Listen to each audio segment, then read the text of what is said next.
অভিনেতা সিদ্দিকুর রহমানকে রাস্তা থেকে ধরে পিটিয়ে পুলিশকে হস্তান্তর করে ছাত্রদল। শুধু পিটায় পুলিশকে হস্তান্তর করে বিষয়টি তা নয়, যখন ওনাকে ধরে তখন পুলিশ ওখানেই ছিল।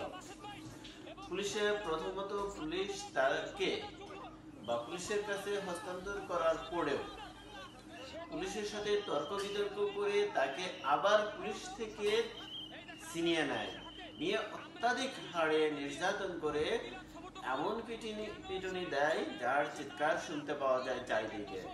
তাকে পিটাইতে পিটাইতে পুলিশের কাছ থেকে নিয়ে পিটাইতে পিটাইতে তার শরীরে কাপড় চোপড় বা টি শার্ট ছিঁড়ে ছিন্ন বিচ্ছিন্ন করে ফেলে। একজন জাতীয় লেভেলের অভিনেতা, তিনি আওয়ামী লীগের সাথে কখনোই ওতপ্রোতভাবে জড়িত ছিলেন না, কিংবা আওয়ামী লীগের বড় কোনো নেতা নয়। আমার জানা মতে তার আওয়ামী লীগের কোনো ধরনের কোনো পোস্ট নাই, কিন্তু তিনি আওয়ামী লীগের সমর্থন করতেন। একজন জাতীয় লেভেলের অভিনেতাকে আমরা সবাই চিনি একজন উচ্চ মাপের অভিনেতা। তাকে এইভাবে হেনস্থা করা, এইভাবে নির্যাতন করা কখনোই সমীচীন নয়।